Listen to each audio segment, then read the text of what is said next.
Welcome to the Huberman Lab podcast, where we discuss science and science-based tools for everyday life. I'm Andrew Huberman, and I'm a professor of neurobiology and ophthalmology at Stanford School of Medicine. Today, we're talking all about sleep and how to optimize your sleep. This is a topic we've covered previously on this podcast in the episode called Master Your Sleep. However, since the airing of that episode, there's been some terrific new science to come out. I've also received thousands, yes, literally thousands of questions related to the specific protocols covered in that episode, as well as in the episode on jet lag and shift work. And while today's episode is not specifically about jet lag and shift work, we are going to cover tools that will allow you to shift your schedule if you need to for work or travel. And we will also cover tools that will allow you to fall back asleep if you happen to wake up in the middle of the night, or if you get a poor night's sleep, how to actually recover from that poor night's sleep more quickly. And yes, indeed, even replace sleep that you've lost. So today's episode is going to be filled with practical tools. We will touch on some of the underlying science, but it's really designed to be a practical toolkit for optimizing your sleep depending on your specific sleep needs. Various times throughout today's episode, I will refer to studies that form the backbone of the tools that I'll be describing. But whereas most of the podcast episodes here tend to be deep scientific mechanism and then tools, scientific mechanism, then tools, today I'm mainly going to focus on the practical tools that anyone, indeed all people I believe, should use in order to optimize their sleep. Why should everybody want to optimize their sleep and put considerable effort into optimizing their sleep? Well, put simply, sleep is the foundation of mental health, physical health, and performance of all kinds, cognitive performance, physical performance, etc. It also controls things like our immune system, wound healing, our skin health, and our appearance, whether or not we can think clearly or not, whether or not we will live as long as we possibly can or not, whether or not we suffer from dramatic age-related cognitive decline or not. In other words, whether or not we keep our memory as we age. I could go on and on about all the terrible things that can happen to somebody if they don't sleep well. Thanks to the great work of Professor Matt Walker at University of California, Berkeley, and the wonderful book that he wrote, Why We Sleep, I think the world is largely on board now that sleep is critical to our health, our mental health, our physical health, and our performance. But what's not often discussed is how great life is. That is, how much more focused and energetic and how positive our mood gets when we are sleeping for the appropriate amount of time at the appropriate depth and when we are doing that regularly. Basically, everything in life gets better when we're sleeping well. So today, I'm going to teach you the tools that will allow you to optimize your sleep. That is, get to sleep and stay asleep, fall back asleep if you wake up in the middle of the night, and adjust your sleep given the various life demands you may be experiencing. I'm pleased to announce that the Huberman Lab podcast is now partnered with Momentous Supplements. We partnered with Momentous for several important reasons. First of all, they ship internationally because we know that many of you are located outside of the United States. That's valuable. Second of all, and perhaps most important, the quality of their supplements is second to none, both in terms of purity and precision of the amounts of the ingredients.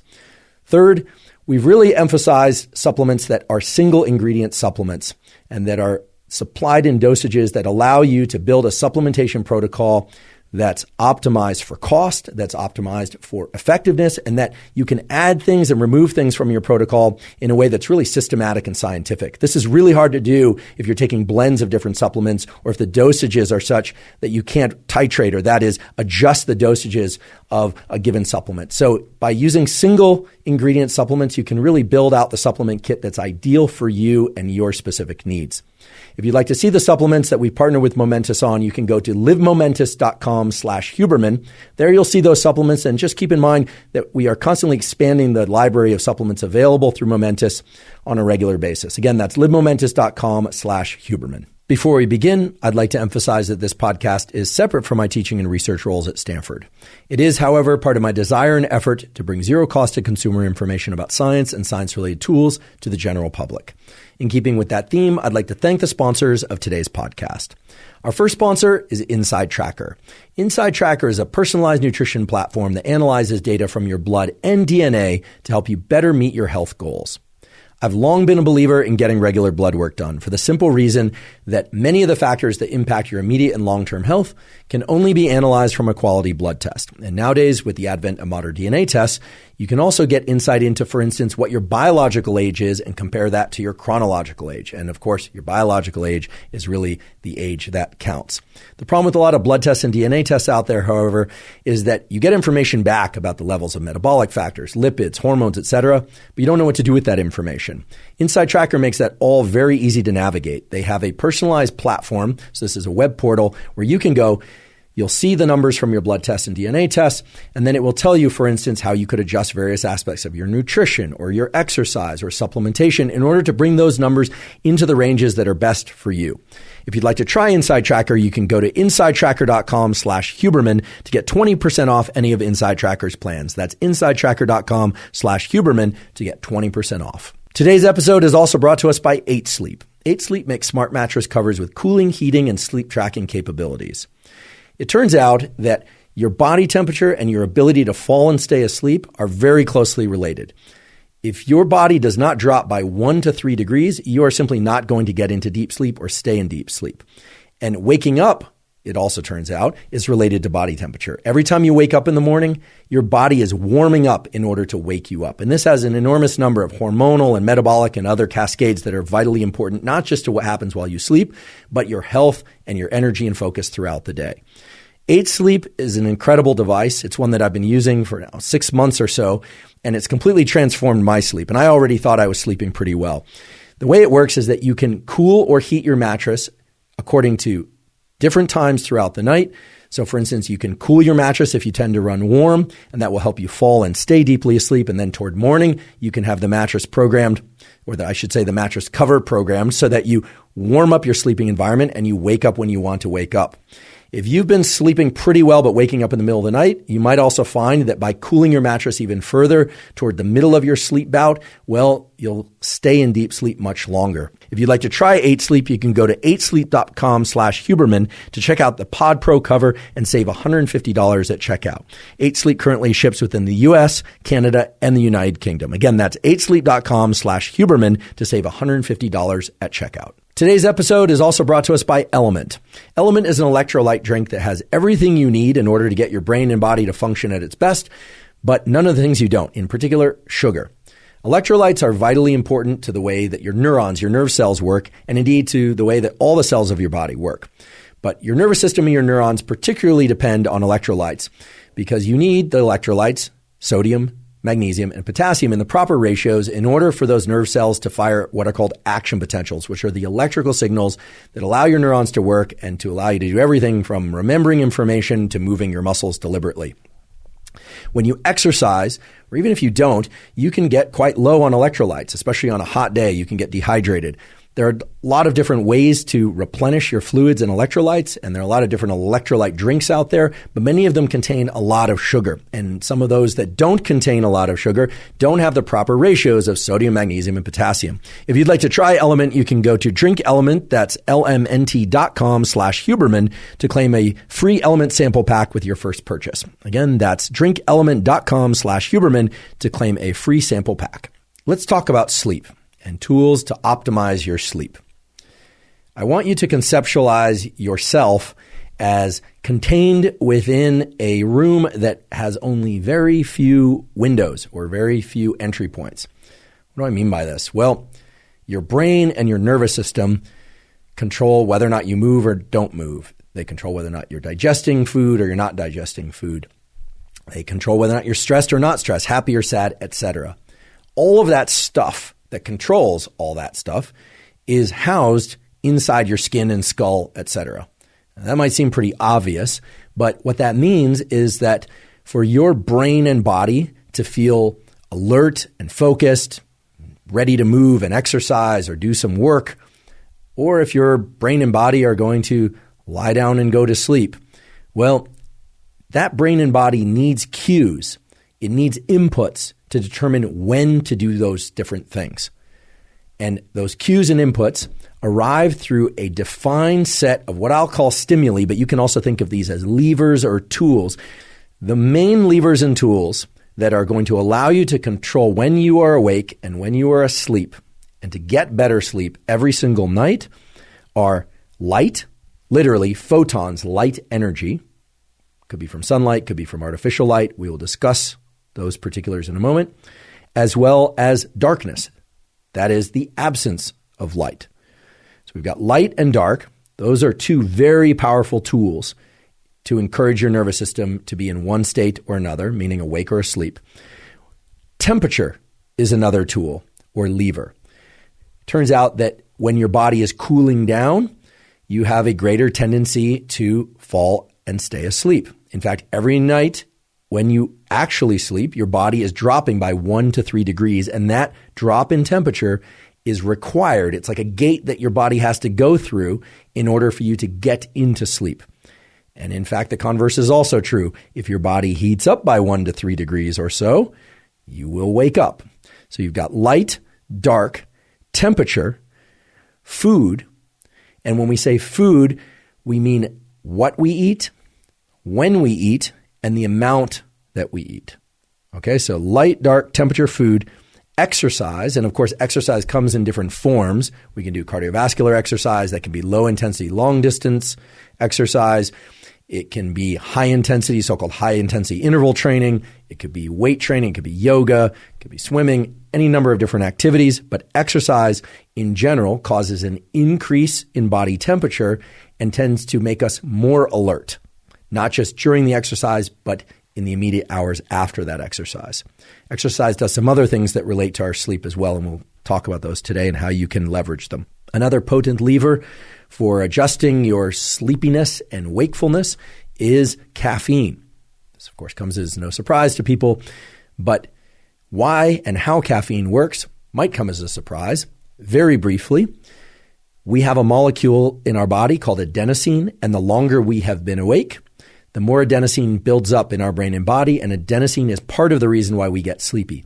Caffeine effectively operates as a adenosine antagonist. It works by basically occupying the receptor for adenosine, so it's a little bit of a convoluted mechanism, but basically all you need to know is that caffeine prevents the actions of adenosine. That's one of the reasons why caffeine makes us feel alert.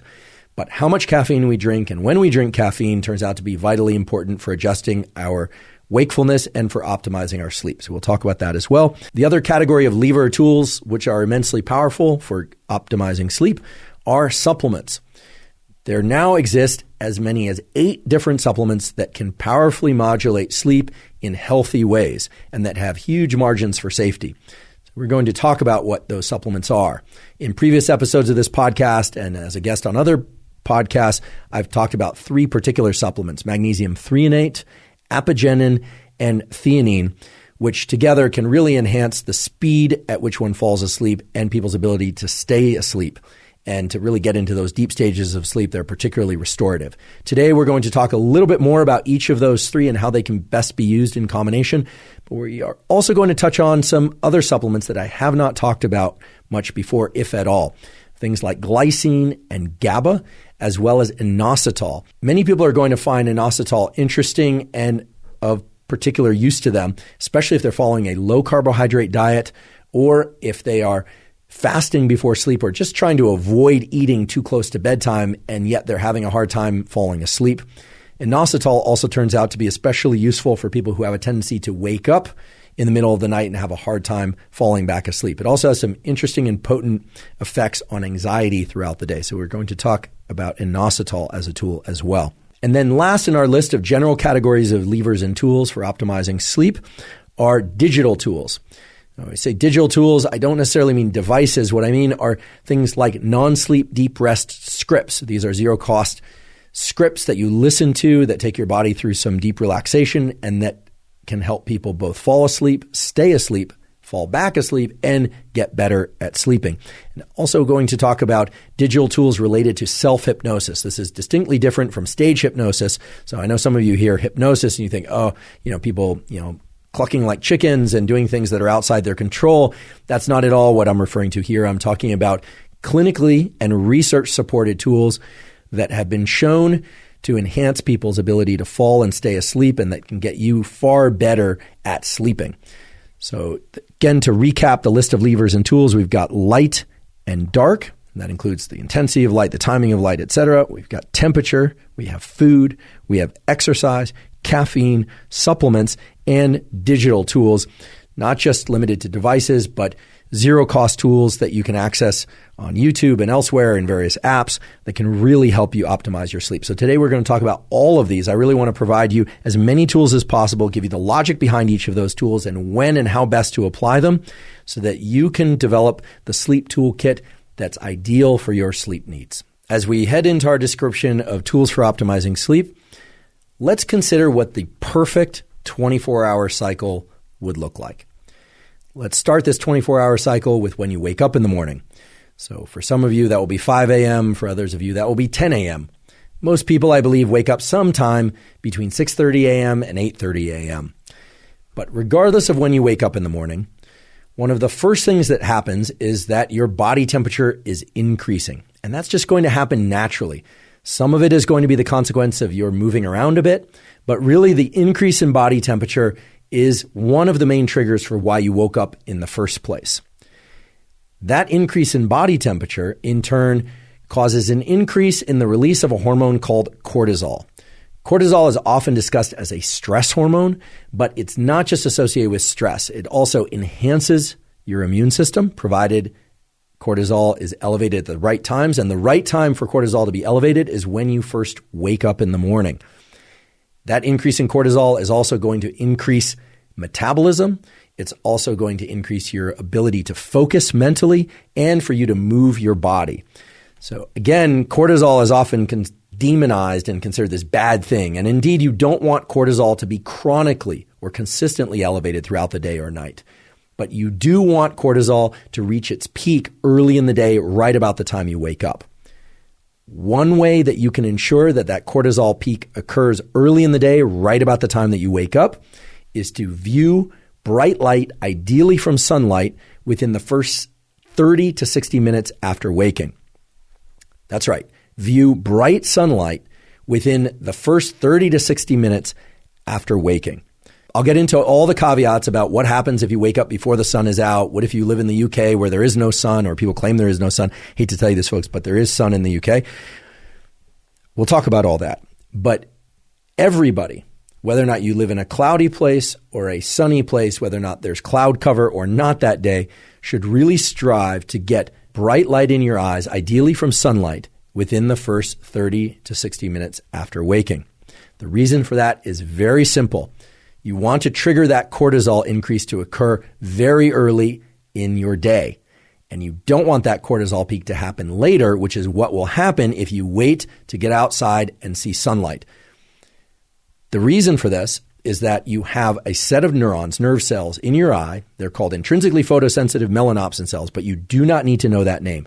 Those neurons respond best to bright light, and especially right after waking early in the day, they are best able to signal to a set of neurons that reside over the roof of your mouth called the suprachiasmatic nucleus, which is a cluster of neurons that then sends a huge number of other signals, electrical and chemical, out to your entire body that triggers that cortisol increase, provides a wake-up signal for your brain and body, and sets in motion a timer for you to fall asleep later that night.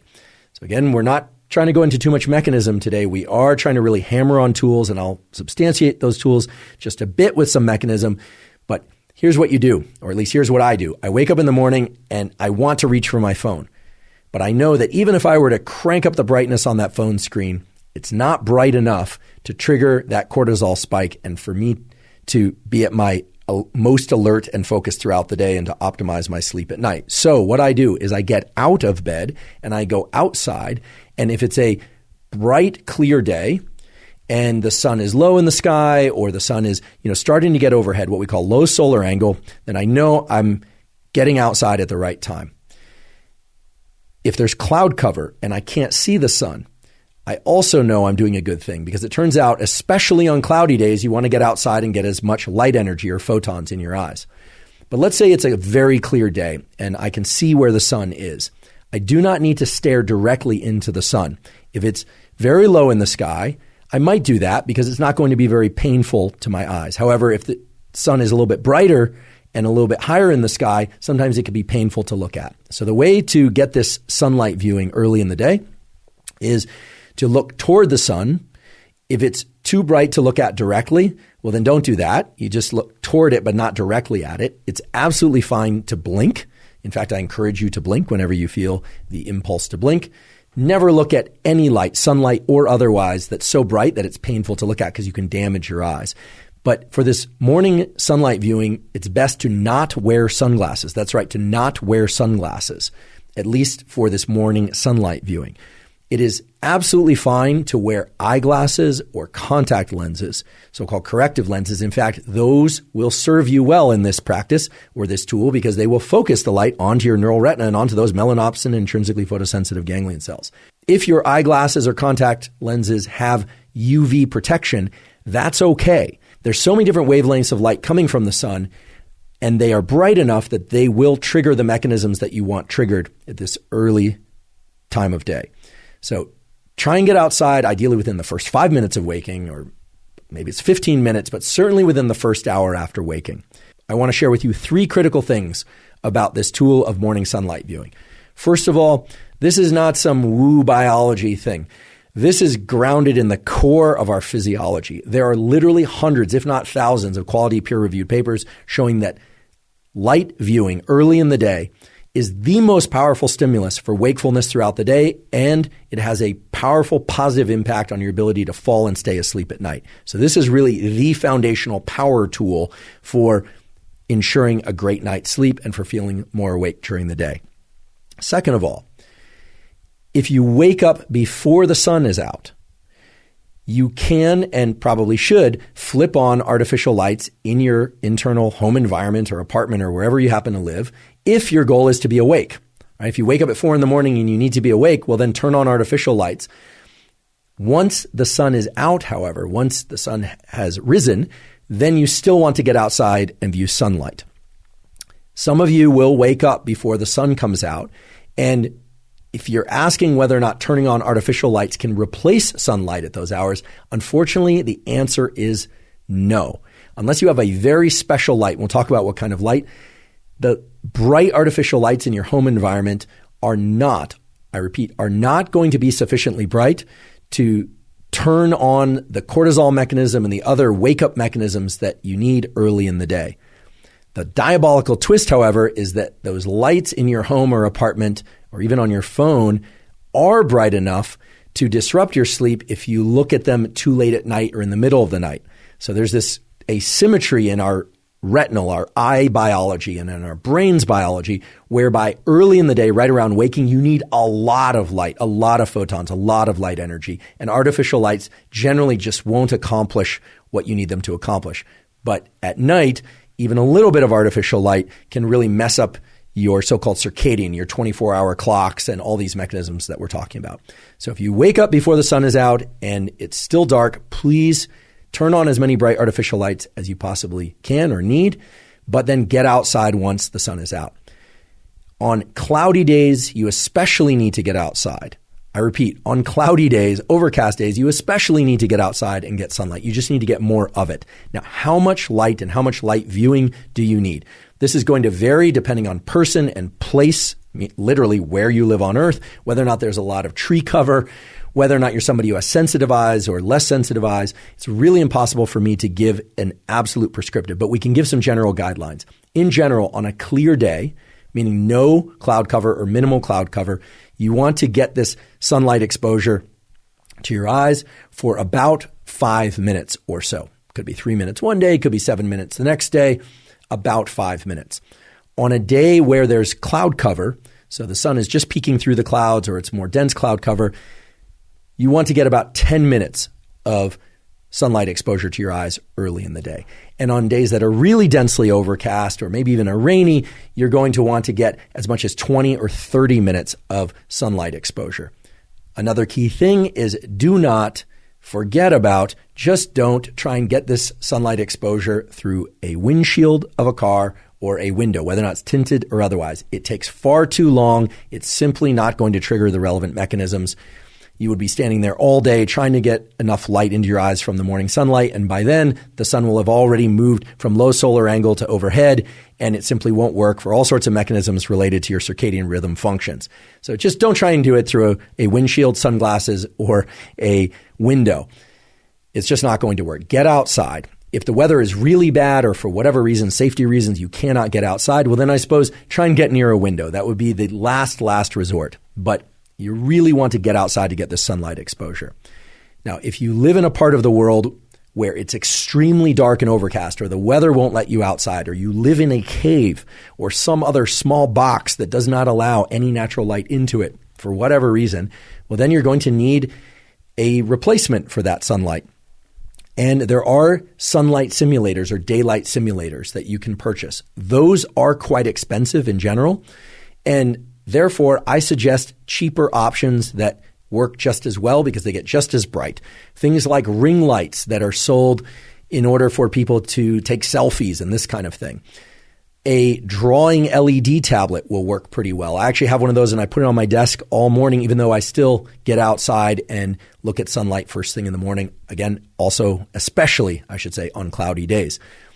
We do not have any affiliation to any ring lights or LED lights or these panels. So we will provide a link to a couple of different options if you want to explore the various options. I don't know what people's different budgets are. I don't know where people live. I just know that many of our listeners live in locations throughout the world where, for instance, during the winter, it gets very, very dark, so they can't get sufficient sunlight. But get that morning light, ideally from sunlight, and take into account all the specific points that I've given you here. And I should say, enjoy this practice. It's really nice to get outside first thing in the morning and get the sunlight. In fact, when you start doing this, you'll notice that your body will start to feel more energized, and it will feel more energized more quickly. You'll actually start to notice this mechanism kicking in each day, especially if you're paying attention to your physiology. So enjoy this practice of getting outside. Yes, you can take your morning beverage outside. Yes, you can take your dog with you. In fact, animals intuitively know to get this morning sunlight. They actually seek it out at the right times of days. We human beings need to be told by podcasters and other people about the science that supports these kinds of practices. Our pets apparently do not. But get outside alone or with somebody, with your kids, with your dog. However you go about this practice, make sure you do this practice at least 80% of the days of your life. That's right. If you miss a day, for instance, you're bedridden for a day, try and get next to a window. Let's say you are traveling or for whatever reason, you are not able to get outside first thing in the morning. Well, then try to get twice as much sunlight in your eyes, or I should say, extend the duration of sunlight viewing in the morning for twice as long the following day. This is a slow integrative mechanism that underlies this whole thing of wakefulness during the day and sleep at night due to sunlight viewing. And if you miss a day, you can make up for it the next day, but you have to get twice as much light or twice as much duration of light. If you really want to get technical and you really want to measure how much light is in your environment, you can download a free app, something like Light Meter, and that will allow your phone to act as a bit of a light meter. It give you a pretty accurate measurement of how many lux, which is a measure of brightness, are in your environment in the morning. And in general, that's just going to be a good tool for evaluating your environments. Here's what I suggest you do. Wake up in the morning, take light meter, point it at the brightest light in your home and take a measurement. And what you'll probably find is it's about 1,000 lux. Now go outside, and if there's some sunlight out and there's cloud cover, point it at the sky and press that button. You can actually hold it down and it'll give you a dynamically updated lux measurement. And what you'll find is like 5,000, 10,000, sometimes even 90,000 lux, even though you don't experience it as so much brighter. And that's because an indoor artificial light is very concentrated over a small spatial area, whereas the sunlight is very diffuse. But it's that diffuse, very bright sunlight, that photon energy that you really want, that's going to set all the rhythms of your brain and body in the proper way. Not just that cortisol peak, but it's going to trigger proper metabolism. It's going to set a timer for you to be able to fall asleep about 16 hours later, and on and on and on. And I should mention, within the on and on and on, it's also going to suppress any melatonin, a hormone that makes you sleepy, that happens to be swimming around in your bloodstream at the time you wake up. It does a number of other things too, including interact with the adenosine system and kind of wash out some of the adenosine that might still be residual if you didn't sleep enough. Fundamentally speaking, get that morning sunlight viewing. I promise you will be grateful that you did. It makes everybody feel better, feel more alert, and it will greatly assist with your ability to fall and stay asleep later that night. Before we continue with today's discussion, we're going to take a brief pause to acknowledge our sponsor, Athletic Greens, also called AG1. I started taking Athletic Greens way back in 2012, so I'm delighted that they've been a sponsor of this podcast. Athletic Greens contains vitamins, minerals, probiotics, digestive enzymes, and adaptogens. So it's got a lot of things in there. And that's actually the reason I started taking it, and the reason I still take it once or twice a day. It essentially covers all of my nutritional bases, and the probiotics in particular are important to me because of the critical importance of what's called the gut-brain axis. That is neurons and other cell types in the gut, in the digestive tract, that communicate with the brain and the brain back to the digestive tract in order to control things like mood, immune function, hormone function, and on and on. Whenever somebody has asked me what's the one supplement they should take, I always answer Athletic Greens. I gave that answer long before I ever had this podcast, and it's the answer I still give now for all the reasons that I detailed just a moment ago. If you'd like to try Athletic Greens, you can go to athleticgreens.com/Huberman to claim a special offer. They'll give you 5 free travel packs that make it really easy to mix up Athletic Greens while you're on the road, plus a year's supply of vitamin D3, K2, which are also very important for a huge number of bodily factors and brain factors that impact your immediate and long-term health. Again, that's athleticgreens.com/Huberman to claim that special offer. Okay, so now we're still focusing on this early part of the day when you've woken up, like the first hour or so after waking.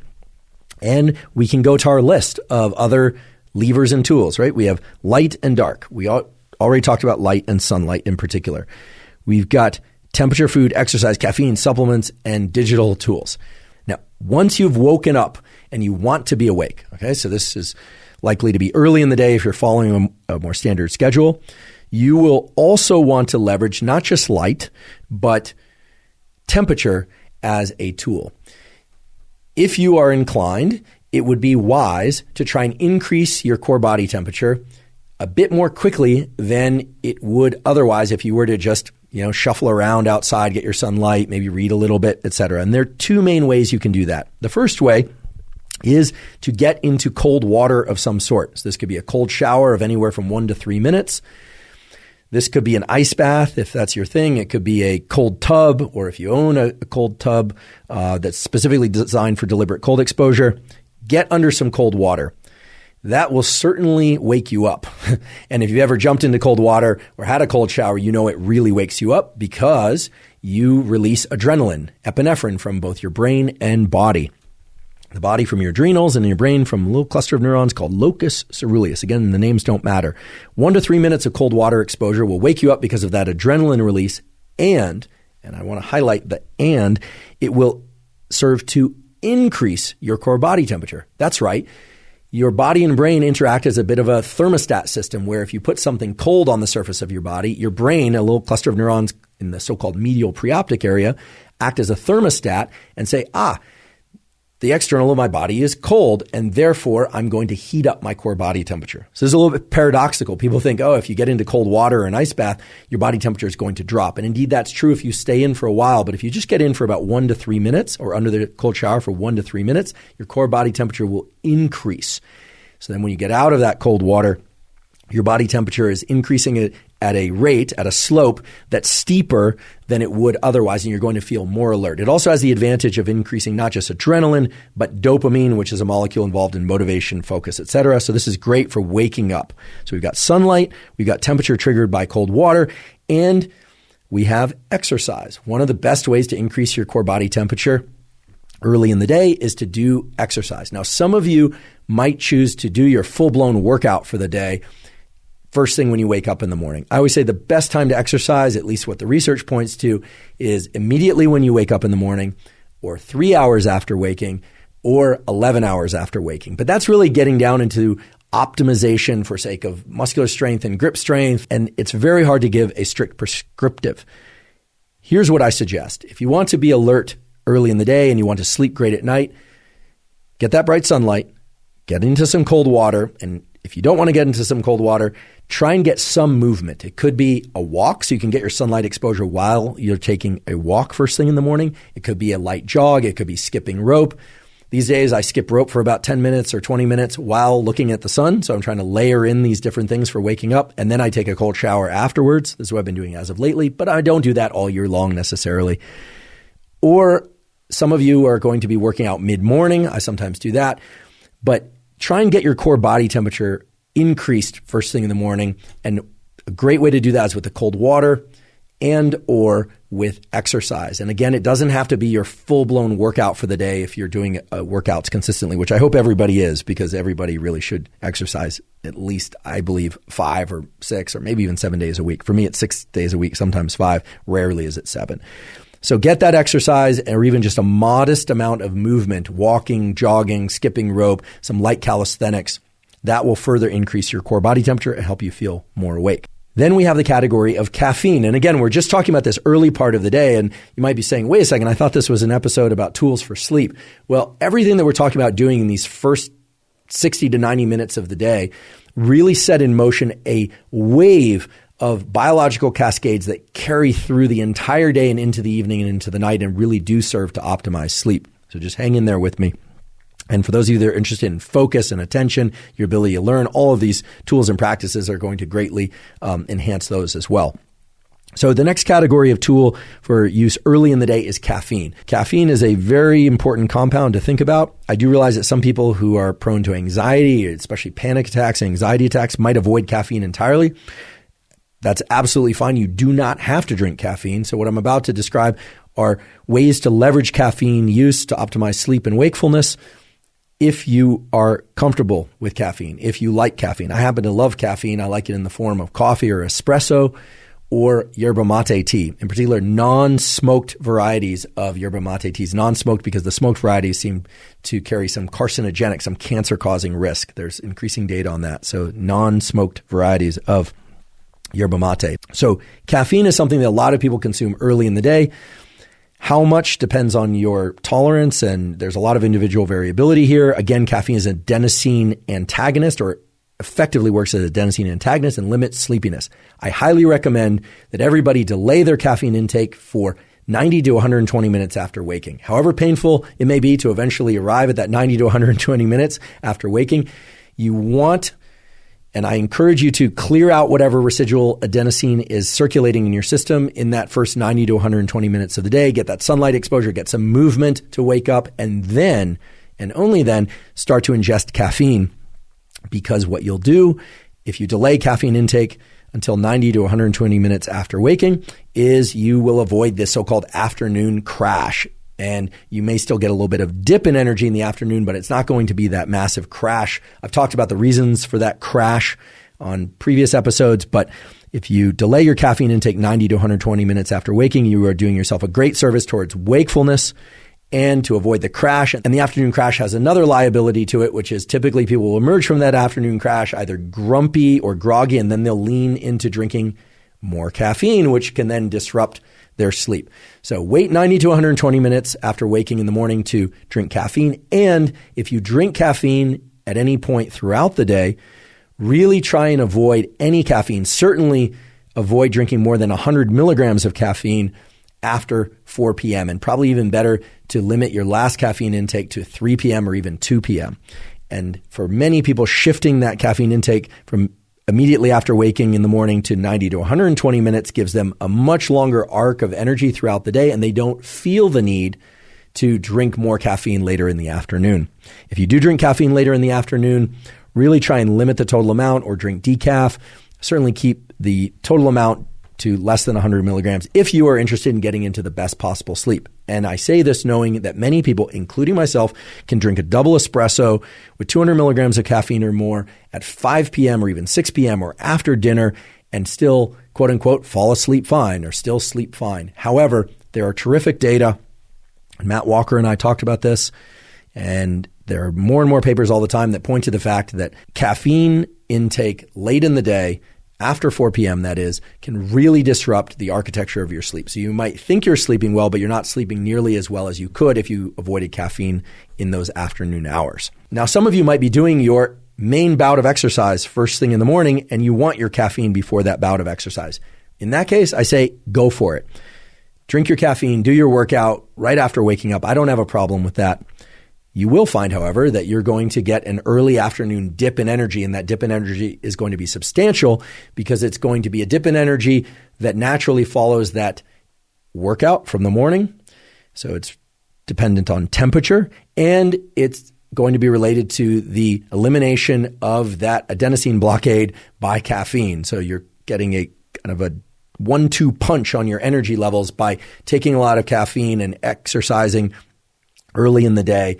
You can sort of expect that you're going to get a drop in energy in the early afternoon. That's okay if that works for you, but just know that delaying that caffeine 90 to 120 minutes after waking would be the ideal scenario most days and most scenarios.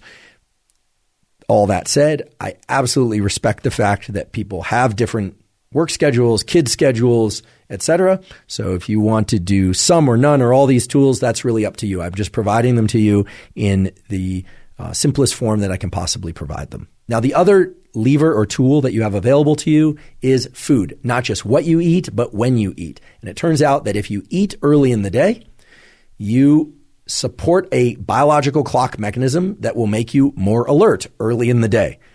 That said, many people choose to fast in the early morning hours of the day or in the first part of the day. I'm one such person. I generally don't ingest any food until about 11 a.m. or 12 noon. Sometimes I'll have a protein shake. Sometimes I'll have some almonds. Sometimes I'll have breakfast. If people are meeting for brunch or breakfast, I will have breakfast for social reasons every once in a while. But most of the time, I don't eat until about lunchtime.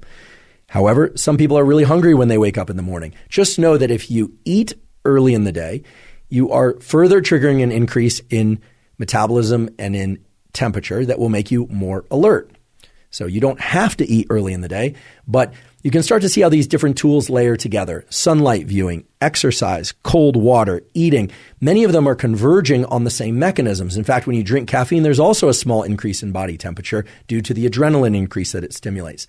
So all of these things can be layered on top of one another, or you can use them individually or think about them individually. Now, food is an interesting lever or tool because it's not just about when you eat, but it's also about what you eat. And I've talked a lot about eating for energy and what that means in terms of caloric energy versus neural energy, et cetera, in previous podcast episodes. We're not going to focus on that now because, frankly, to get into a description of whether or not somebody should eat fruits or vegetables or animal proteins or dairy, et cetera, early in the day, that's very nuanced. What you eat for your breakfast or if you choose to not eat breakfast is really up to you. All that said, if you eat a very large meal, it doesn't matter if you slept terrifically well 10 hours the night before, or if you are about to go to sleep, or if it's the middle of the afternoon. If your gut is full of food, there's just a large volume of food in your gut, it's going to divert a lot of blood and other critical resources away from other organs of your body, in particular your brain, and you're going to be sleepy after eating a big meal. So this is sort of a duh, but I think oftentimes in the discussions about what to eat for energy, people neglect to consider food volume as a strong parameter or variable in that discussion. So if you eat a huge breakfast, it's likely that you're going to be tired immediately after eating that breakfast, unless, of course, you exercise very hard prior to that and you metabolize all that food very quickly. So it's up to you whether or not to eat first thing in the morning or not. But if you do eat in the first few hours of the morning, just understand that you are setting or you're helping to set a food entrained, as it's called, circadian clock. Light, temperature, timing of food intake, movement and exercise, all of these things literally funnel in a neural sense. They funnel into this thing that we call the circadian clock, and they let that clock, that set of neurons, predict when you are likely to be eating and active and viewing sunlight the next day and the next day and the next day. I say all this because there are some beautiful studies, and I'll highlight one again in the show note captions, that show that if people are having a hard time waking up in the morning, one of the things they can do is maximize sunlight viewing, exercise in the morning, drink caffeine, although again, I support the idea that that would best be done about 90 to 120 minutes after waking, eating some food in those early morning hours, et cetera, et cetera. You can layer in multiple levers or tools in order to be more alert. And that's what these levers and tools are really there for in this sense of what we're talking about today, which is optimizing sleep. Yes, they will make you more alert. Yes, they will provide some adrenaline and dopamine, for instance, the cold water, et cetera, et cetera. But the reason we're talking about these things in the context of sleep is that they start to give your body some predictable autonomic timing. What is predictable autonomic timing? Well, your autonomic nervous system is the components of your brain and body that cause wakefulness and sleepiness, and you can start to create some predictability in that autonomic timing. You can start to do things that really make it such that you naturally wake up at 6 in the morning or 5 in the morning. That's right. If you're somebody who naturally is a night owl, who likes to stay up until 2 in the morning and sleep until 10 a.m., and you now have a job or you have to go to school or you have a partner that likes to get up early and go to sleep early, well, you can make that happen, and you can make that happen pretty painlessly if you take a week or so and go to sleep 30 minutes or an hour earlier each night, set an alarm and wake up 30 minutes or an hour earlier each morning until, of course, you're waking up at the time you want to wake up. And then even in that groggy state, get some exercise, get some sunlight viewing. If the sun's not out, turn on those bright artificial lights. Have some breakfast, even if you're not hungry. In fact, for those of you that engage in shift work because you have to, or travel and you're jet lagged, one of the quickest ways to shift your circadian clock and get onto the local schedule is to eat on the local schedule. So what all these tools do is they really set up a cascade. Think of it as kind of a wavefront of wakefulness and focus throughout the day. It'll take you through the middle of the day and the afternoon, stages we'll talk about in a few minutes. But really, they take you to this period that is about 5 p.m. until your bedtime. I realize some people are going to bed very early, like 8 p.m. or 9 p.m., which to me seems very early. But very few people go to sleep at 5 p.m., right? Unless you're doing that for shift work or other reasons. But from 5 p.m. until bedtime is really a critical period in which you need to leverage particular tools in order to get and stay asleep optimally and to be able to sleep through the night. So really there are 3 critical periods throughout each 24-hour cycle.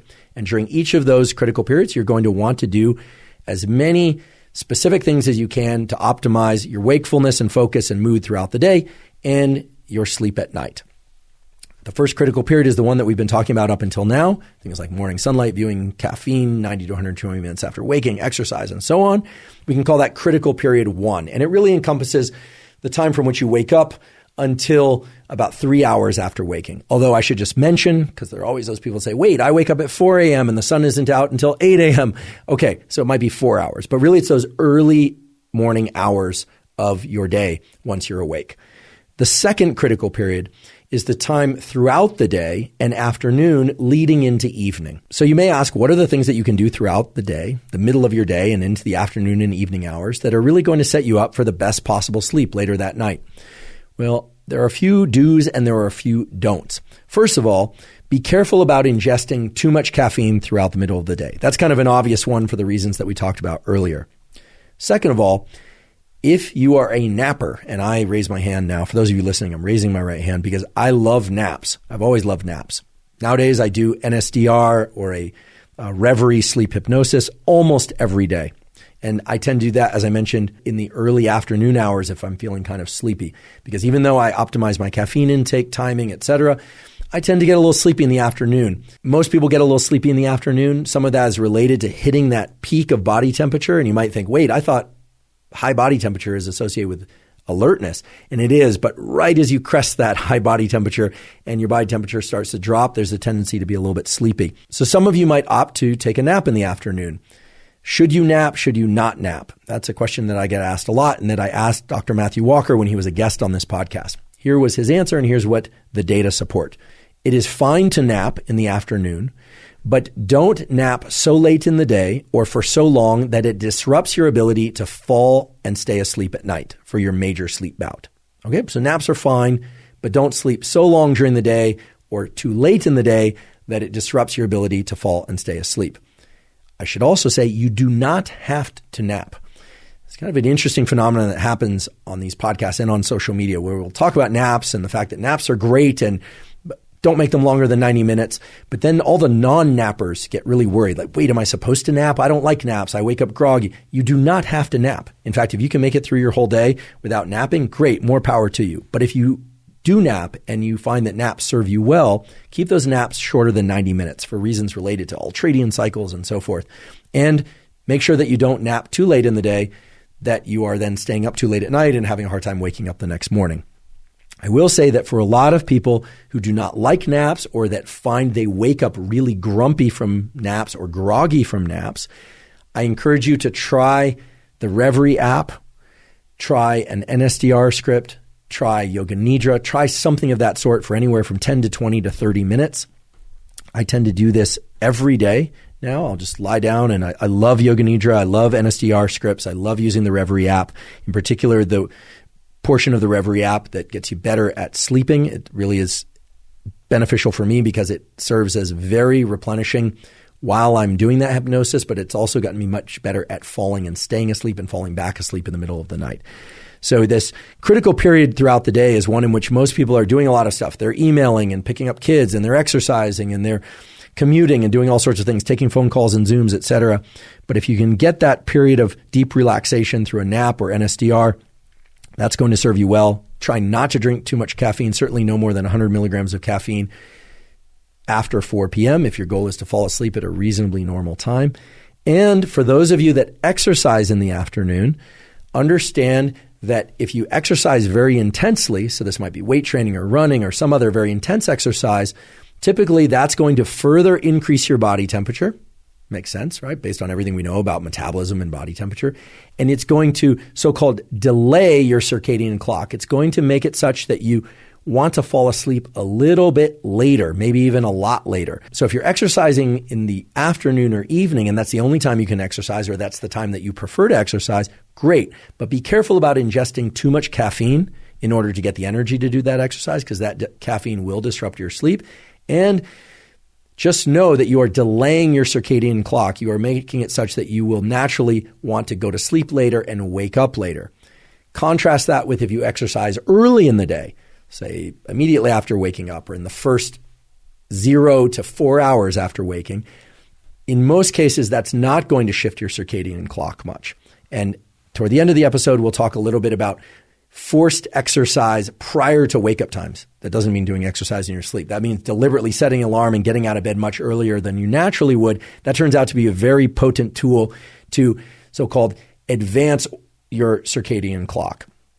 So we can talk about that a little bit later in the episode. But this critical period 2 in the middle of the day is when you're going to want to leverage specific tools. And we've talked about those. Limiting caffeine intake, being mindful of the clock delaying effects of exercise, the fact that also if you're going to nap, you don't want to nap too long or too late into the day. Otherwise, it'll disrupt your nighttime sleep.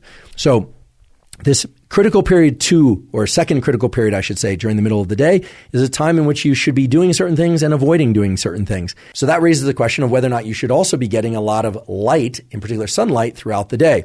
Now, that's something that hasn't been explored too much in the literature until recently when Dr. Samar Attar, who's the director of the chronobiology unit at the National Institutes of Mental Health, has decided to do a number of experiments exploring the effects of light on mood and other aspects of brain function and body function when that light is delivered, not just in the morning, which is great for us, but also throughout the day. So should you be looking at sunlight or bright artificial lights throughout the day? Now, on the face of it, you might just think, yes, sunlight's great. Provided we're not getting a sunburn and we're not staring at the sun and damaging our eyes, we should get as much sunlight as we possibly can. In fact, we talked about this in the episode on hormones, about how getting light onto as much of our skin as we can throughout the day can really help in the production of testosterone and estrogen in both men and women in healthy ways that improves mood and libido and all sorts of things that are associated with well-being. However, because light is such a powerful stimulus for controlling the timing of your sleepfulness, or sleepiness, I should say, and wakefulness, we might want to be cautious about how much light we are viewing in the afternoon, in particular in the early evening hours, right?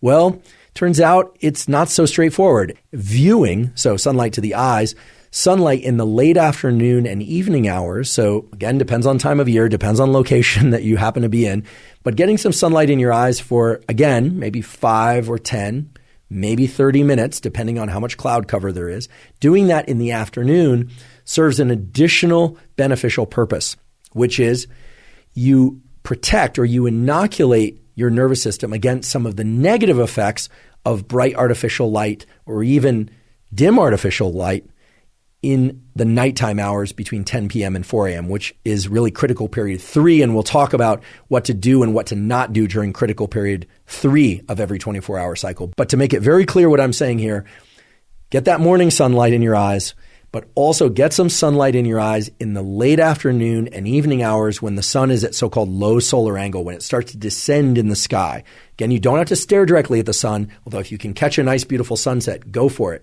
But as the sun starts to descend, it triggers those same neurons in your eye that communicate with your circadian clock, but it communicates with a different component or different compartment within the circadian clock. That circadian clock is not just one thing, it's multiple things. And you have what are called morning oscillators and evening oscillators. And to make a long story short, the tool that I'm describing of looking at the sun in the late afternoon and evening, again, blinking is fine, don't stare at the sun, but getting that sunlight in your eyes in the late afternoon and evening signals to that clock that it's evening time and that sleep is coming. It also serves as a second anchor or reference point for your body and your brain to know where it is in time. Remember back to the beginning of the episode when I said your brain and your body and all your organs are locked inside this skin and this skull and they don't know what's going on in the outside world. Well, that morning sunlight viewing and the other things you do during critical period 1, those provide one strong set of signals that it's wake up time and time to be alert and time to be focused. And then in the evening, by getting sunlight in your eyes again, and in particular sunlight that comes from low solar angle sunlight, well, that provides a second stimulus or a second reference point that tells your brain and body, hey, it's evening, the sun is descending. And you might say, wait, how does the brain and these neurons know the difference between morning light and evening light? It turns out it has to do with the particular wavelengths of light that are present in morning versus evening. It's an incredible mechanism. And you are probably familiar with the fact that when the sun is directly overhead, it's really bright white and yellow, and the sky is often blue. And if there's cloud cover, it just comes through as a bunch of bright light. Well, next time you're out in the morning, take a look at what a sunrise looks like. There's a lot of yellow-blue contrast. And those yellow-blues signal important specific sets of cells in your eye and brain that it's morning. In the evening, you're also going to see yellow and blue, but the ratio of yellows and blues has now changed, and you also see some oranges, and in a really brilliant sunset, you'll see some reds. If you haven't noticed this already, you'll really want to look for this. It's really kind of fun and cool to look at. Well, those yellows and blues and oranges that you see in the evening sunsets, those signal to your brain and body that evening is there and that nighttime is coming. And they're really establishing a second reference point or wavefront of biological signals that are going to optimize your nighttime hours and your transition into really terrific sleep. So now let's talk about what I'm calling critical period 3 of each 24-hour cycle. So this would be the period of time of late evening. So it might be 6 p.m. for some, depending on when you go to sleep, or 7 p.m., extending into the hours in which you decide to get into bed and go to sleep, and then throughout the night. There are a number of things that you're going to want to do, and there are a number of things that you are going to want to avoid doing in order to optimize your sleep. First of all, you're going to want to avoid bright artificial lights of any color. Yes, of any color. We haven't talked a lot about blue blockers, lenses that block blue wavelengths or short wavelengths of light. I don't have anything against blue blockers. In fact, many people find that blue blockers provide them some relief from headache and some eye strain if they wear blue blockers throughout the day and certainly at night, but you don't need them. And even if you do wear them, you will find that if lights are very bright, doesn't matter if it's a blue light, a yellow light, or a red light, those bright lights will wake up your brain and body. They will activate the same mechanisms that were activated early in the day by sunlight. However, and here's the really diabolical twist, I mentioned this earlier, but the diabolical twist in the way that your brain and body respond to light is that early in the day, in the morning hours, you need a lot of bright light, ideally from sunlight, to be very alert and to wake up. But in the evening hours and nighttime hours, it takes very little light, very few photons, in order to wake up your brain and body and to disrupt your circadian clock and disrupt your sleep. So what that means is that once the sun goes down, which of course is going to happen at different times of year in different places on Earth, but once the sun goes down, you would be wise to try and dim the lights in your indoor environment most days, right? I realize some nights you're going to throw a party and have people over. You might not want to dim the lights. Some nights you're going to go out. You might view a lot of bright lights. But most nights of your life, you're going to want to dim the lights in your internal environment. And ideally, the lights that you do use, you would place low in that physical environment. So you would try and not use overhead lights, but rather rely on desk lamps or lights even placed low to the floor, even on the floor. If you are going to use light at night, and most people do, I would encourage you to use as little artificial light as is required to carry out the activities you need to require safely. That could be studying, in which case you might need a little bit more light in order to read or study. If you're watching a television show or you're watching something on your computer, dim that screen way, way down, as dim as possible while still, of course, being able to view what you need to view. Even better, I should say, ideally, you would use candlelight and or moonlight. Now, some nights the moon is really bright and you actually can use moonlight to go about your usual activities. Moonlight might seem very, very bright, but actually moonlight is fairly low light intensity. And candlelight, which can also seem very bright, actually is very low light intensity. If you're sitting across a table with some candlelight there and it's a really bright candle, chances are it's only about 3 to 10 lux, which is very, very little light energy compared to, say, an artificial desk lamp or an overhead light, which is going to be in the area of anywhere from 100 to 1,000 lux. So candlelight is fine. Of course, be cautious with open flame, but candlelight is fine. Moonlight is fine. Dimming artificial lights is fine, provided they're dimmed way, way down. And again, try and avoid using overhead artificial lights. The absolute worst lights are going to be overhead fluorescent lights of the sort that you would have in the supermarket or that you would see at a gas station or something of that sort. And I confess there are times in which I'm, driving home and it's late at night and I want to be able to get to sleep and I'll need to stop at the grocery store or a gas station or something like that. I've actually put on sunglasses at night in order to avoid getting that bright light exposure at night, although that's a little bit extreme. I have done that from time to time because that bright light exposure will absolutely quash, it will eliminate any melatonin that happens to be circulating in your brain and body. Now, melatonin, a lot of people think of as a supplement, but melatonin is naturally released as the evening comes about and into the nighttime hours. It's the hormone that makes you feel sleepy and allows you to fall asleep. So viewing bright light in the late evening hours and nighttime hours is really not good for your sleep quality and your ability to fall and stay asleep. So for most people, a simple rule of thumb is going to be avoid bright artificial lights of all colors, and in particular, overhead bright artificial lights between the hours of 10 p.m. and 4 a.m. That's right. Between 10 p.m. and 4 a.m., avoid those bright artificial lights as much as possible. Use only as much light as is absolutely necessary in order to carry out the routines and activities you need to carry out safely. I should mention that the reason overhead lights are problematic is the same reason why sunlight is so great early in the day, which is that the cells, that is the neurons that can wake up your brain and body through activation of the circadian clock, reside mainly in the bottom half or 2/3 of your neural retina. And the way the optics of your eyes work is that the cells on the bottom half of your eye view the upper visual field. So this is a beautiful adaptive mechanism that allows these cells to respond to overhead light from sunlight in the early part of the day and throughout the day. But in the evening, if you have bright artificial lights on and those bright artificial lights are overhead lights, it's going to more closely mimic what sunlight does in the evening time. And that turns out to be a bad thing if your goal is to eventually go to sleep. So again, do like the Scandinavians do. Use lights that are set low in the room at night. And if you really want to optimize your sleep-wake cycles, I suppose you could also do the opposite throughout the day. You could really emphasize the use of bright artificial lights and sunlight that comes from above. And of course, sunlight always comes from above. But if you're working in a given, office environment and, it's 2 p.m. or 3 p.m. and you want to be as awake as possible, really crank up the overhead lights. And then in the evening, which is this critical period 3 that we're referring to, really try and dim those lights or have them off or just rely on candlelight or moonlight from the hours of about 10 p.m. until 4 a.m. Our good friend Samer Hattar, who's been on this podcast before, Samer is director of the chronobiology unit at the National Institutes of Mental Health.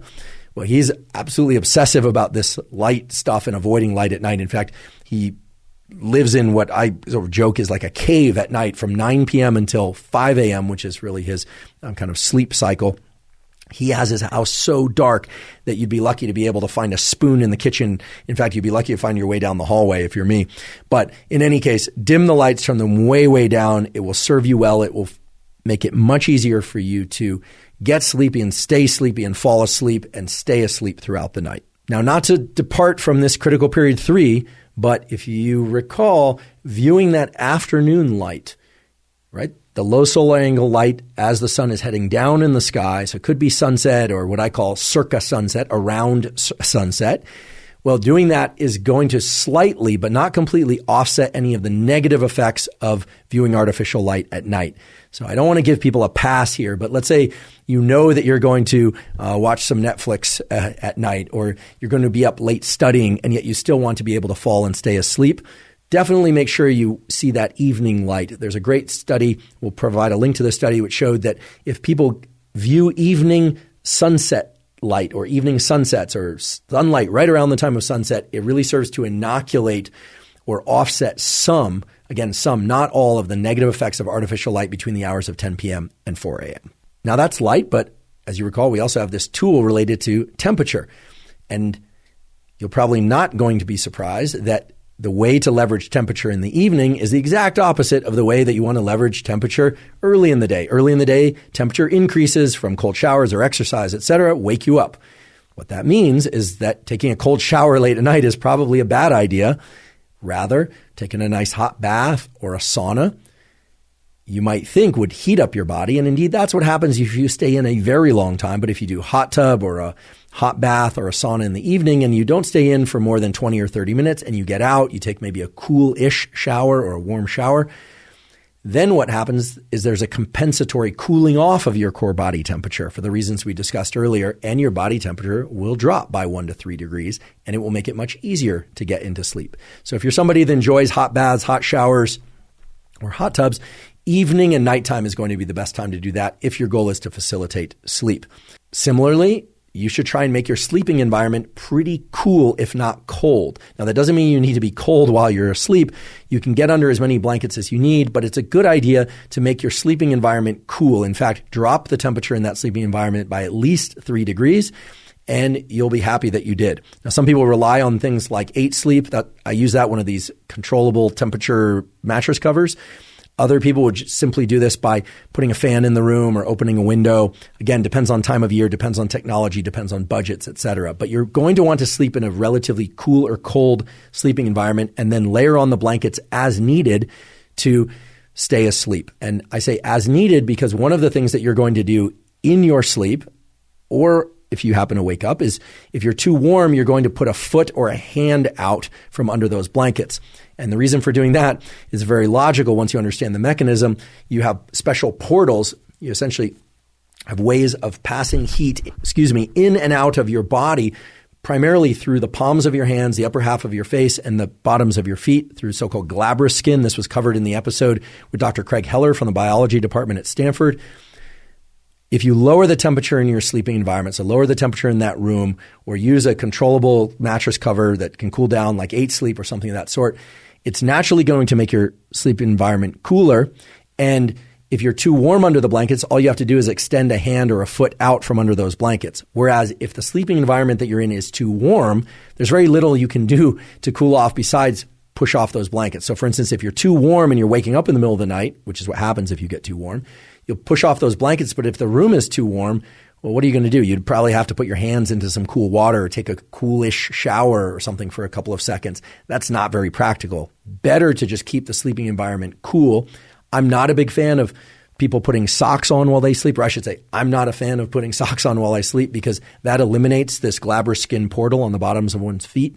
So for those of you that have heard, wear socks while you sleep, that works great for people that tend to run too cold while they sleep and wake up because their feet get cold. But if you're somebody who wakes up in the middle of the night, chances are you're waking up because you're getting too warm. And the best thing that you could do is to cool or lower the temperature in the room that you're sleeping and not wear socks. Get under as many blankets as you need to fall asleep. And then across the night, you'll naturally just move a hand or a foot or all hands and feet out from under those blankets to cool off because of the relationship between temperature and sleep. That is, dropping your core body temperature 1 to 3 degrees gets you into sleep and helps you stay asleep. So let's say you do exercise late in the day and you're finding yourself very alert in the evening and you need to fall asleep. Or let's say you've exercised and you needed 4 cups of espresso in order to do that exercise. Well, there are a few things that you can do to try and bring your nervous system down into more state of calmness, and you can do that also by lowering your core body temperature. One of those I already talked about before. Taking a nice hot shower or a hot bath and then getting out and cooling off will decrease your body temperature. Maybe not enough to get you into sleep if you have a ton of caffeine in your system. But again, you can use this mechanism of temperature shifts to wake up or temperature shifts to fall asleep in ways that really can help you overcome some of the irregularities in your sleep-wake cycle and exercise cycle, et cetera. Because, of course, nobody's perfect. Some days we end up having to work out in the afternoon or we'll miss the workout entirely. Other days we end up having that cup of coffee in the afternoon with a friend and then we have a hard time falling asleep. So you can use these tools not just in their optimized form, being absolutely obsessive and compulsive about exactly when you do each of those tools. That would be wonderful, but life happens, as they say, and some days you're going to feel too alert at night and you want to fall asleep, or you got to get up especially early the next morning and you're not somebody who normally goes to bed at 10 p.m. Well, that's when something like a hot bath or a sauna can really benefit you because it can adjust your temperature rhythm accordingly. I would be remiss if I didn't touch on alcohol and CBD and THC. I always get questions about these, and I should say, of course, many places, but not all, THC is illegal, although there are medical uses, and some places it's decriminalized, other places it's legal. Alcohol, of course, is consumed almost as frequently as caffeine is consumed. I personally don't drink alcohol. I don't have anything against it per se. I just don't tend to enjoy it. One of the reasons I don't enjoy it is if I drink alcohol, I simply fall asleep. So that doesn't really accomplish any of the things that I really want to accomplish, because the sleep that one gets after drinking alcohol is greatly disrupted sleep. Hate to break it to you, but that's the truth. And when Dr. Matt Walker came on this podcast, he said exactly the same thing. While THC and alcohol do help some people fall asleep and maybe even stay asleep, the architecture of that sleep is suboptimal compared to the sleep they would get without alcohol or THC in their system. So I'm not here to tell you what to do or not to do. I'm certainly not the substance police. That's not my role. I'm just reporting to you the biology. If your sleep is not restoring you to the extent that you feel it should, or if you are regularly relying on a drink or two in order to fall asleep, or THC in order to fall asleep, that is disrupting your total pattern of sleep. However, I do realize that nowadays a lot of people are relying on THC and or CBD, especially edible forms, in order to fall and stay asleep. And, we can just acknowledge the data. It does seem that there's an anxiety lowering effect of some of those compounds that do help people who have a hard time falling and staying asleep because of reasons related to anxiety. Although in a moment, we'll talk about some supplements and supplement protocols that can also assist in the ability to fall and stay asleep and that can adjust anxiety and that do not seem to disrupt sleep architecture in negative ways and in fact can enhance the depth and quality of sleep architecture. Okay, so you've done everything correctly up until now. You got your morning routine from critical period 1. You got your afternoon routine. You saw some sunlight in the afternoon. You avoided caffeine in the 8 hours or 10 hours before bedtime. You're not drinking alcohol. You've cooled down the room. You're doing all these things right. You've dimmed the lights, et cetera, et cetera. What else can we do in order to optimize our sleep? Well, I always say behavioral tools first, then look to nutrition, then if necessary, look to supplementation. And then, if still necessary, look to prescription drugs, obviously prescribed by a board-certified physician. Well, we've talked a lot about the behavioral tools for critical period 3. We have not talked a lot about the supplementation-based tools. There are supplements that for most people will greatly improve their ability to fall and stay asleep. And the 3 main supplements in that category or that kit of sleep supplements, and I've talked about these before, are Magnesium Threonate, so Threonate, Apigenin, Apigenin, Apigenin, and Theanine, Theanine, Theanine. Now, some important things to point out about Mag-Threonate, as it's called, Apigenin, and Theanine. First of all, you don't necessarily need to take all 3, although many people get a synergistic effect from taking all 3. In fact, you may not even need to take even one. What I recommend is that if you're already doing all the behavioral tools regularly and you're still having trouble falling asleep and staying asleep, well then you might try one of the supplements within this sleep stack. They do have fairly wide margins for safety, although I should also say anytime you're going to add or remove something from your supplement protocol, your nutritional program, you definitely want to talk to your physician. I don't just say that to protect us. I say that to protect you.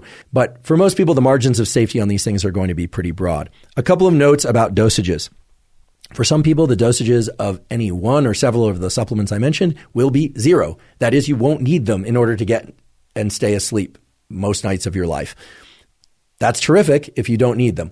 For many people, however, taking 145 milligrams of magnesium threonate can be very beneficial. That's the dosage that most people will benefit from. Some people need to go a little higher. Some people need to go a little bit lower. One of the reasons that we've been pointing people towards single ingredient formulations these days is because it allows people to adjust the dosage of one component of a so-called sleep stack without having to disrupt the dosage of another component, and so on. It also allows people to try just one element within the sleep stack without having to purchase and try the others, which is a problem if you're buying a blend of a lot of different ingredients. So 145 milligrams of magnesium threonate, 50 milligrams of Apigenin, and again, you could just take the Apigenin on its own, and 100 to 400 milligrams of theanine, taken again alone or in combination with the other supplements mentioned in this stack, many people find allows them to get really drowsy and fall asleep, sleep really deeply, and they feel much more refreshed the next day, and they don't have a grogginess to them. Now, a couple of notes about these different supplements. About 5% of people report that magnesium threonate really disrupts their gut. It gives them diarrhea or gastric distress, in which case, don't take it. If magnesium threonate disrupts your gut or your digestion to a point where it's uncomfortable or at all and you don't like it, don't take any of it. The proper dosage for you, in other words, would be 0 milligrams. Now, in a slightly different way, many people who can tolerate magnesium threonate or really thrive on magnesium threonate and like Apigenin might find that theanine, even at the lowest dose of 100 milligrams, because again, the range is 100 to 400 milligrams, that theanine gives them such vivid dreams that they actually find it disruptive, or they wake up in the middle of the night, or they find that the sleep that they're getting is kind of anxiety-ridden because of the intensity of those dreams. So some people might choose to leave theanine out of the sleep stack and just take magnesium threonate or Apigenin. And again, some people might leave magnesium threonate out of the sleep stack. Again, all of this is really about finding the supplementation protocol that's ideal for you.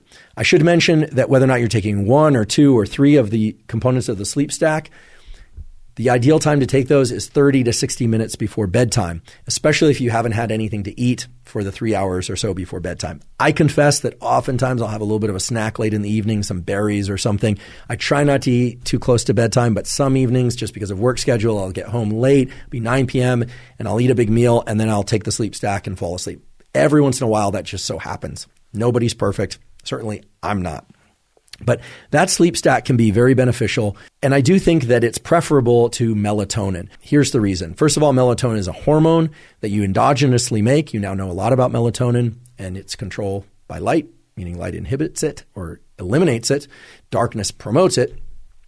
And melatonin indeed can help us fall asleep. But the dosages of melatonin that are contained in most commercial products is far, far, far greater than what we would make endogenously. So it's really supra-physiological. So that's of concern because melatonin is not just responsible for making us sleepy and fall asleep. It also does things like interacts with other hormone systems, testosterone and estrogen, even in the puberty system in kids. Is taking melatonin every once in a while a problem for adjusting to jet lag, et cetera? Probably not. I would even say no. But taking it chronically over time, especially kids taking it chronically over time, can potentially be problematic. So at least in my opinion, these other supplements are going to be preferable to melatonin. Now, as I mentioned at the beginning of today's episode, there are some other things that I certainly take every once in a while and that other people might consider taking in addition to the sleep stack I talked about before, or in place of that sleep stack if that sleep stack doesn't work well for them. So every third or fourth night, I will take 2 grams of glycine and 100 milligrams of GABA in addition to the standard sleep stack that I talked about before. So I'm taking mag-threonate, Apigenin, and theanine, and then I will also take 2 grams of glycine and GABA, which I find greatly enhances my ability to get into sleep. But the reason I only add glycine and GABA every third or fourth night is that if I take it too often, I find that the entire sleep stack doesn't work quite as effectively. I don't know exactly why this is the case, but in any event, that's what I do. And more recently, I've also started using inositol, in particular Myo-Inositol. Every other night, I'll take 900 milligrams of Myo-Inositol in addition to mag-threonate, Apigenin, and theanine, and not on the nights when I take glycine and GABA. So I'm adding 900 milligrams of inositol to the standard sleep stack of mag-threonate, theanine, and Apigenin. And what I find is not only does it greatly enhance my ability to fall asleep quickly, but if I wake up in the middle of the night, which I often do to use the bathroom, I find it very, very easy to fall back asleep. Whereas when I don't take inositol every other night or so, I find that if I wake up in the middle of the night, it's a bit more of a challenge to fall back asleep.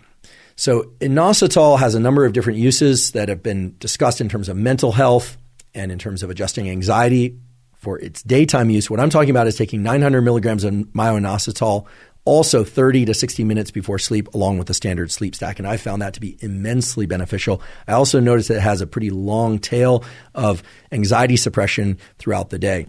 And I'm not somebody who suffers from anxiety, but I have to say it just has led me to feel a bit calmer throughout the day. And I don't really know how to say this except in subjective terms, to feel a bit more buffered against or resilient against stress events.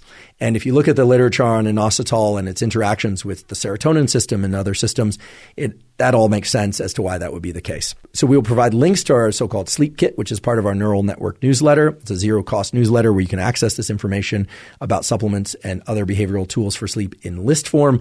But that Sleep Kit doesn't include some of the newer information that I've provided this episode, in particular the information about inositol and what I'm finding to be the very beneficial use of inositol for the ability to fall back asleep after waking up in the middle of the night, which is something that a lot of people struggle with. Now, that's supplementation for falling and staying asleep, but we can return to the behavioral tools also as powerful levers and tools for falling asleep and getting back to sleep. And again, we look to NSDR, non-sleep deep rest, or the Reveri app as a way to do that. As I mentioned earlier, the Reveri app has been developed on the basis of really high-quality, peer-reviewed research, both clinical and non-clinical, by my colleague David Spiegel, who's our Associate Chair of Psychiatry at Stanford. It's a wonderful tool. It does carry cost after the initial 7-day trial. I can tell you what the cost on that is, so you can get a sense, because I do realize that anything that carries a cost, for some people, it won't be accessible. Right now, Reveri, and I should just mention they didn't pay us for an ad read. I'm just telling you what they told me so that I can accurately report what it costs to use Reveri. They have a monthly subscription to use the Reveri app at $14.99. You do get the 7-day free trial. They have a yearly subscription of $99.99 with a 7-day free trial, and they have a lifetime purchase, one-time purchase of $249 with no trial. It right now is only available for Apple, not for Android, but they are, yes, going to have it available for Android soon. There's a sign-up list there. I should mention that while the cost might seem high, if you compare that cost to, say, supplements, or you compare that cost to a poor night's sleep over time, the cost, at least to me, seems somewhat modest. Certainly within range for a number of people, but I acknowledge not within range for other people, which is why I also want to point to zero-cost tools. And the zero-cost tool for getting asleep, staying asleep, and falling back asleep is going to be NSDR. We'll put a link to a non-sleep deep rest protocol that's available on YouTube, so available to anybody, zero cost, provided you have a internet connection. Again, dim the screen if you're going to turn that on late at night. And there are a number of other Yoga Nidra scripts and apps and sources around the internet, in particular on YouTube, that are zero cost that you could use if the Reveri app is outside your price range or is not preferable to you, etc.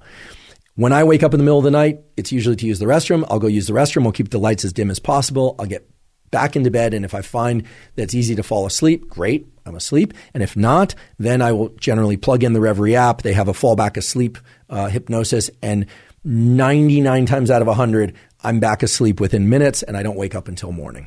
Now, very briefly, I just want to touch on some tools that are very commonly used by many people out there. And believe it or not, there is peer-reviewed science on things like eye masks. Do eye masks improve your ability to stay asleep? And indeed, they do, provided they are not too tight and provided that the room is cool enough. Why? Well, eye masks cover the upper half of your face, which is where glabrous skin is localized. Remember, palms of the hands, bottoms of the feet, glabrous skin on the face. So a lot of people who wear eye masks will wake up because they're too warm if the room is too warm. So if you're going to use an eye mask to keep light out, definitely make sure the room and your sleeping environment and your bed are cool enough in order for you to stay asleep. In addition, I get a lot of questions about earplugs. Here's the deal with earplugs. Some people find that earplugs are very beneficial because, of course, they prevent the entrance of sound into the ear that could wake us up. But some people find that the sound of their own beating of their own heart can be disruptive. and they get a sort of humming in their head when they have those earplugs in. I'm one such person, although I have family members that like using earplugs when they sleep. So it's really up to you. You have to see whether or not those earplugs help or disrupt your sleep. For me, they're no good. For some people, they really enjoy them. I don't use an eye mask unless I'm sleeping in a really bright environment or I need to sleep on a plane and things of that sort. Other tools that I'll just mention that have peer-reviewed research to support them: elevating your feet either with a pillow or by elevating the end of your bed by about 3 to 5 degrees can be really beneficial for increasing the depth of sleep because of the so-called glymphatic washout. This is the movement of and circulation of fluids in your brain at night that lead to more wakefulness and actually can improve cognitive function and a number of other things related to brain health. There's one caveat to that. For people that suffer from acid reflux, having your ankles elevated above your chest or above your heart in the middle of the night can actually exacerbate that acid reflux. You want to do the opposite. You want to actually elevate the head side of your bed by about 3 to 5 degrees. Now, one of the common causes of sleep disruption that has tremendously detrimental effects is so-called sleep apnea. So this is basically bouts of suffocation or lack of oxygenation during sleep. This is particularly the case for people that are very heavy set, and that heavy set could be from obesity. It could also be heavy set from having too much muscle. A lot of people who are carrying too much muscle will actually have sleep apnea without realizing it. Sleep apnea is actually very dangerous. It's associated with a number of cardiovascular issues. It's associated with sexual dysfunction. It's associated with issues with cognition. Sleep apnea is bad. A lot of people will have to use the PAP, which is it's a device. It looks like a sort of like a snorkel mask or dive mask. It's a whole apparatus that people go to sleep with. However, many people can relieve themselves of sleep apnea, provided it's not too serious, and can sleep much better. In fact, I think all people can sleep much better if they train themselves to be nose breathers while they sleep. There are a lot of reasons to be a nose breather unless you are breathing very hard due to exercise or talking or eating. That was all covered in James Nestor's book, Breath, The New Science of a Lost Art. It's been covered in a number of different podcasts. We've talked about it on this podcast as well. It's a good idea to be a nose breather unless you need to mouth breathe, and it's a great idea. It's a superb idea to be a nose breather in sleep. And one way to really get good at that is to take a little bit of medical tape and to tape your mouth shut before going to sleep. You heard me right. Put some medical tape over your mouth and force yourself to nose breathe during sleep. It also prevents snoring in most cases, really offsets sleep apnea. Sleep apnea, again, being a very serious health concern. I should also mention as a tool that if you have a hard time being a nose breather in sleep, you can try doing your cardiovascular exercise, at least the lower intensity cardiovascular exercise, through purely nasal breathing. And one way to do that, again, is to tape your mouth shut or put a gulp of water in your mouth, but don't actually swallow that mouthful of water, or to use a mouthpiece or just deliberately keep your mouth closed and insist on breathing through your nose. Most people find that when they start doing cardiovascular exercise that way, it's really challenging at first, but over time they actually can feel quite calm and still can generate a lot of physical effort purely using nose breathing.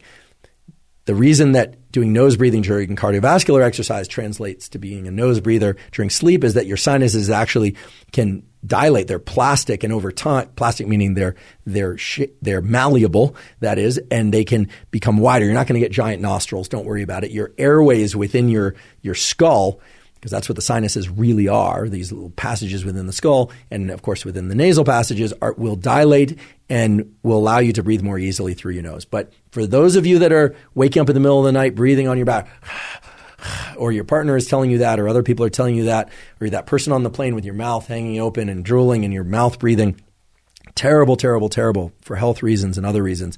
Put some medical tape over your mouth. Learn to be a nose breather during sleep.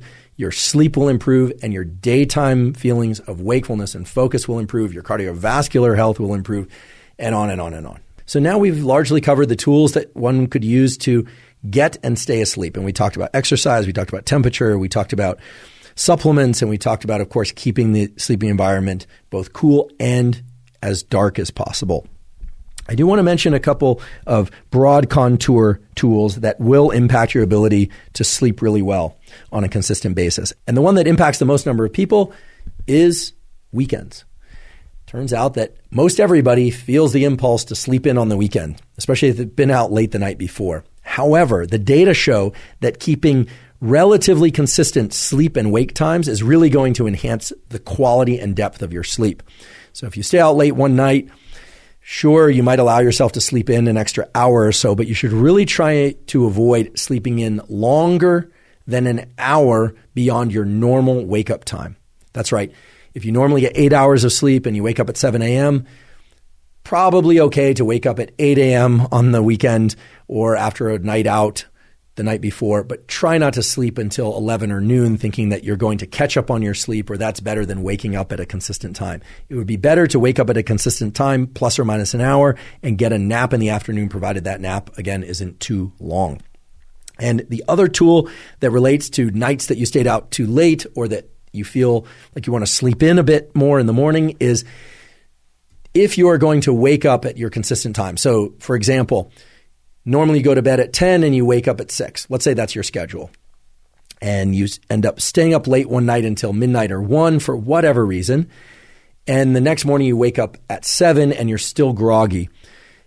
In that case, you absolutely want to wait to ingest caffeine 90 to 120 minutes after waking. You really do, because there are good data to support the fact that caffeine can disrupt sleep. Yes, that's obvious. Caffeine especially disrupts sleep if you take it too late in the day. That's very obvious as to why that would be the case. But caffeine especially disrupts what's called compensatory sleep.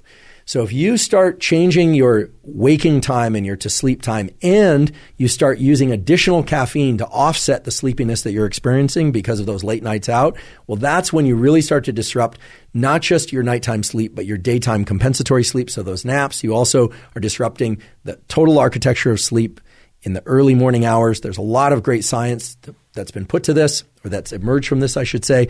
So try and keep those sleep-wake times relatively constant, plus or minus an hour, and try as much as you can to delay that caffeine intake 90 to 120 minutes after waking every day, but especially on days where you wake up and you feel you haven't gotten enough sleep. In that case, I highly recommend you just use NSDR or the Reveri app or some other form of deep relaxation to try and compensate for the lack of sleep.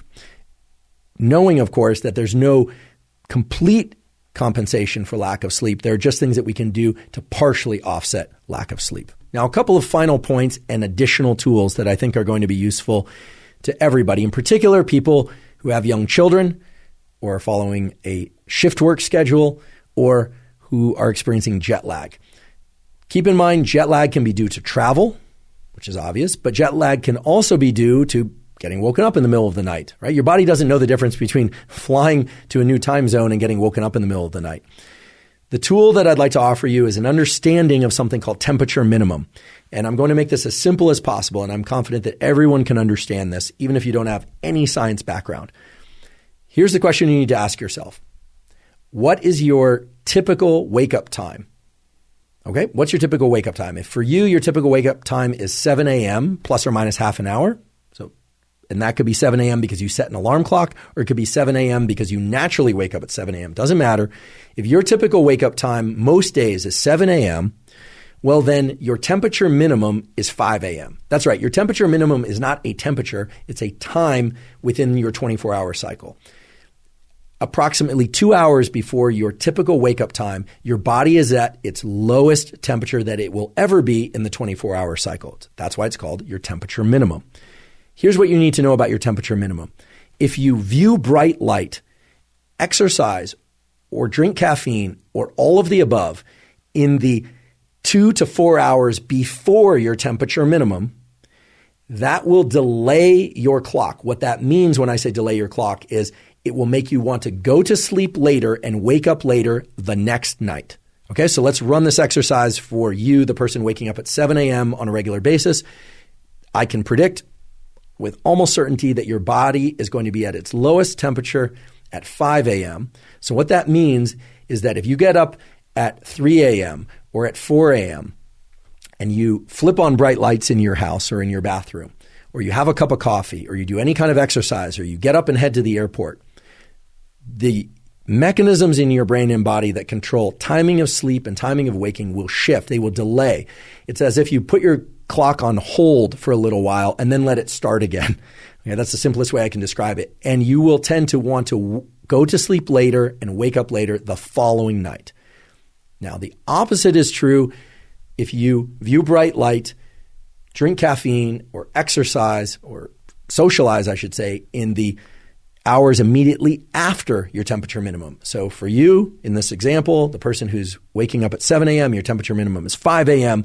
If you view bright light, exercise, maybe have a snack, maybe not, or socialize, move about at 5:30 or 6 a.m. or 7 a.m., that will tend to phase advance your clock. It will tend to basically make you want to go to bed earlier and wake up earlier the following night. Now, I use this example of a person who wakes up typically at 7 a.m., whose temperature minimum is 5 a.m., but of course you need to adjust that for yourself if you're somebody who wakes up at 9 a.m. or at 5 a.m., etc. Why do I offer this as a tool? Well, this is an immensely powerful tool if, for instance, you're headed to a time zone where you need to go to bed earlier and wake up earlier once you arrive in that time zone. What it means is in the day or two before you leave, you can force yourself to exercise, drink caffeine, maybe even to eat a meal early in the morning, or maybe you still fast early in the morning, and that's really up to you. But you force yourself to do the activities that are going to phase advance your clock. Whereas if you're traveling to a time zone where you are going to need to go to sleep much later and you're going to need to wake up much later or even a little bit later, you can do those things in the hours prior to your temperature minimum. Now, for those of you that work shift work, this can be especially useful, but I want to say a couple of things about shift work. There are a lot of details about shift work and jet lag in an episode that I did specifically about jet lag and shift work. So for the deep dive, go there. But suffice to say this for now. If you are going to do shift work, try to stay on the same shift for 2 weeks at a time. It's very detrimental to brain and body.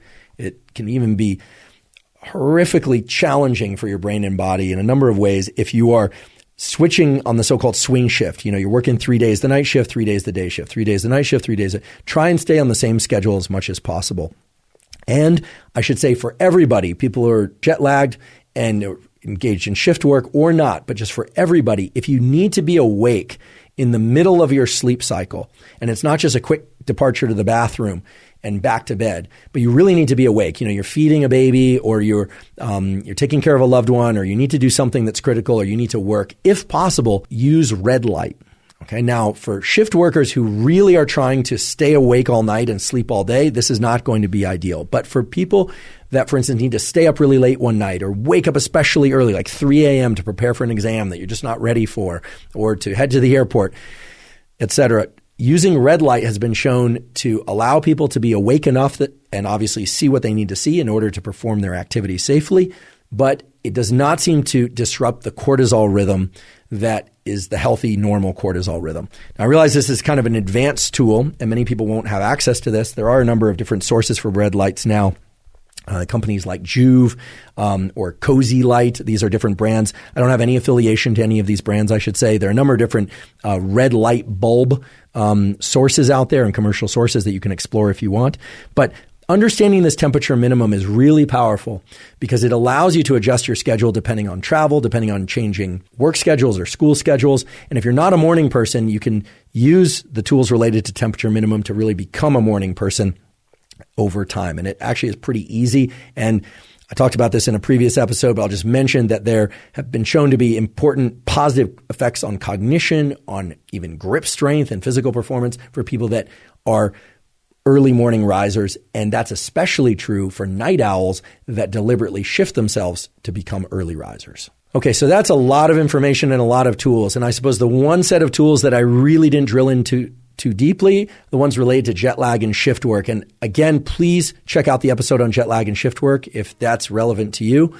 But I think for most people who are going to sleep at night and are trying their best to sleep well at night and are trying their best to wake up in the morning at whatever hour and stay alert and focused throughout the day, maybe with a brief nap, the tools that I talked about today related to light, temperature, food, exercise, caffeine, supplements, and digital tools, I'm hoping will prove to be very useful for you. They certainly are all supported by excellent peer-reviewed research.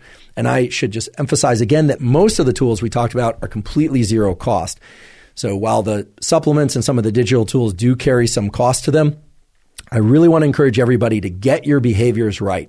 Get all of the things related to your timing of exercise and type of exercise in the best possible order and time of day. We talked about this critical period early in the day, and then another critical period in the middle of the day and the late afternoon, and then this third critical period in the middle of the night. Different tools for the different 3 critical periods.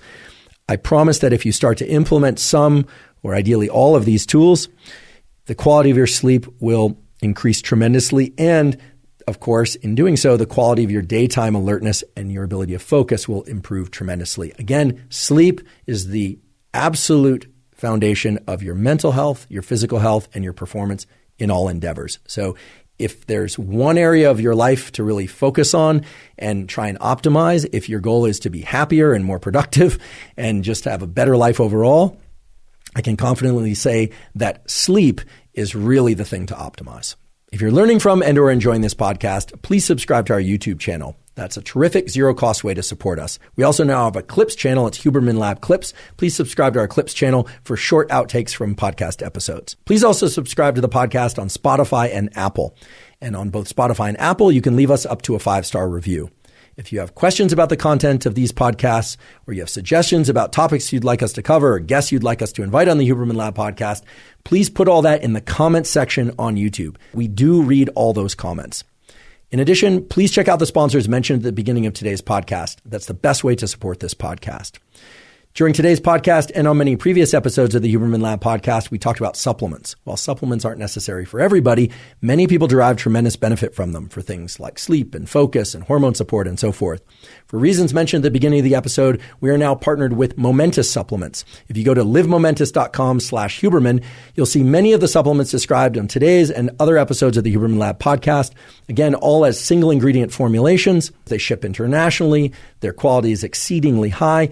And by largely focusing on single ingredient and various dosages of different supplements, you can create the optimized supplement protocol for you. If you're not already following us on social media, we are Huberman Lab on Instagram and also Huberman Lab on Twitter. There I cover science and science-related tools, some of which overlaps with the content of the Huberman Lab podcast, and much of which is distinct from the information covered on this podcast.